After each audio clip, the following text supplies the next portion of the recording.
Good morning, class. Today I wanted to share a. It's Friday, and Fridays are story time. So I wanted to share Beekle because I think it's almost perfect for the fact that we are inventing our own characters for Pixar or DreamWorks. And so I'm going to go ahead and start sharing the screen, introduce you to Beagle. Audrey Sandell was kind enough to purchase this little stuffed toy for me. My granddaughter absolutely loves it. Every time she sleeps over here, she likes to have this guy sleep with her. So without further ado, here we go.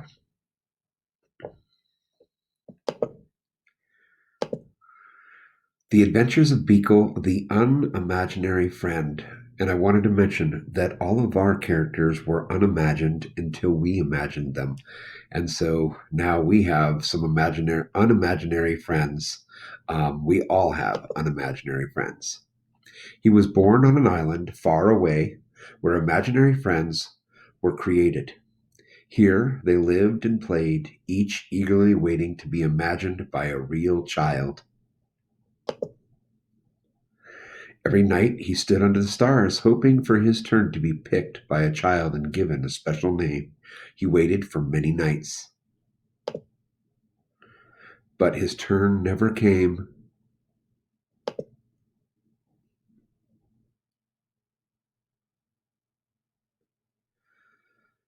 His mind filled with thoughts of all the amazing things that he were keeping his friend from imagining him. So rather than, sorry, I gotta make this just a little bit smaller. There we go.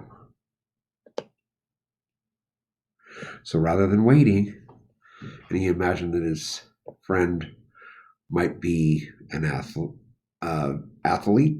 um, reads lots of books, learning how to juggle, perhaps this musician or baker.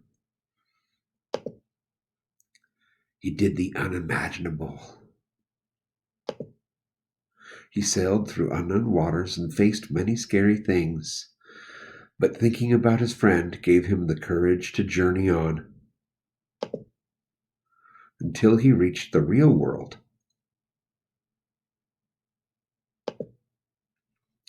The real world was a strange place. No kids were eating cake. No one stopped to hear the music.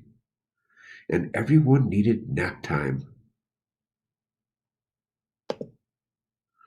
Then he finally saw something familiar. So he followed. He had a good feeling about this place, but he looked everywhere, and he could not find his friend. He climbed to the top of the tree and looked out, wishing and hoping his friend would come. But no one came. Notice this little piece of paper floating in from the side here.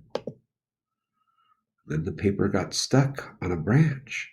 He thought about how far he'd come and how long he'd waited, and felt very sad. Then he heard a noise below.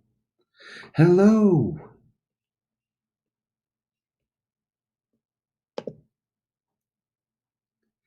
So he climbed down the tree and he grabbed the piece of paper that got stuck in the branch on the way down, and he handed it to the new person. Her face was friendly and familiar, and there was something about her that felt just right. And miraculously, the piece of paper that she had and the drawing that she had made was of him in the tree giving her the very piece of paper. At first, they weren't sure what to do. Should we shake hands? Neither of them had a friend before. I don't know. After a little while, they realized they were perfect together. Beekle and Alice had many new adventures. They shared their snacks. They told funny jokes. The world began to feel a little less strange. And together, they did the unimaginable. I love that book. The end. Hopefully, you enjoyed this story time for Friday. Remember that this is optional, and you will find this in this story time right here, and I'm hoping that you will. All right. Take care, guys. Enjoy your snowy Friday. Bye.